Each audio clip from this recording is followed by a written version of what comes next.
సీట్లలో పోటీ చేయబోతున్నారనేది ఒక ప్రచారం.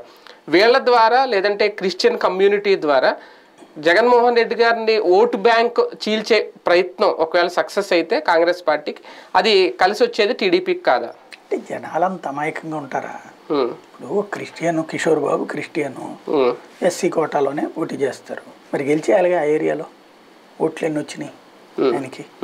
లేకపోతే కేఏ పాల్ ఎన్ని వచ్చినాయి ఆయనకి అక్కడ ఓట్లు? అక్కడ కాపు ప్లస్ క్రిస్టియన్, మరి ఓట్లు ఎన్ని వచ్చినాయి? అంటే గ్రామాల్లో కులాల పట్టు ఎంత ఉంటుందో మతాల పట్టు కూడా అంతే ఉంటుంది అంటారు కదా? ఉంటుంది. కాకపోతే వెర్రితనంగా చేయరు.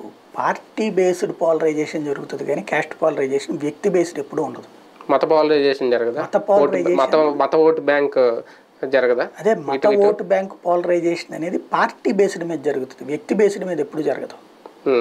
వ్యక్తి బేస్డ్ మీద పార్టీ అట్లా పాలరైజేషన్ జరుగుద్ది అంటే ప్రతి చోట కూడా పాస్టర్లే పెడతారు, లేకపోతే ముస్లిం ఉన్న చోట ముస్లింనే పెడతారు. ముస్లిం ఉన్న చోట ముస్లింలు ఓడిపోయినాయి ఎన్ని చోట్లని?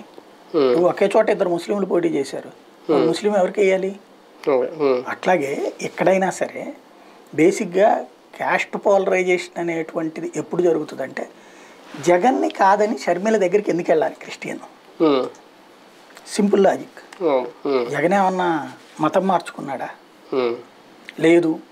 ఆ మతం వాళ్ళకి ఏమన్నా అన్యాయం చేశాడా? లేదు కదా. ఇంకోటి, ఆ మతం వాళ్ళకి సంబంధించినంత వరకు హిందువుల నుంచి ఇంకా నెగిటివ్ ఉంది అతనికి, తన దీనికోసం చేస్తాడనేటువంటి. అట్లాంటి సందర్భంలో జగన్ని కాదులే మనకి. కానీ ఇక్కడ చిన్న లాజిక్ ఏంటంటే కులాలు ద్వారా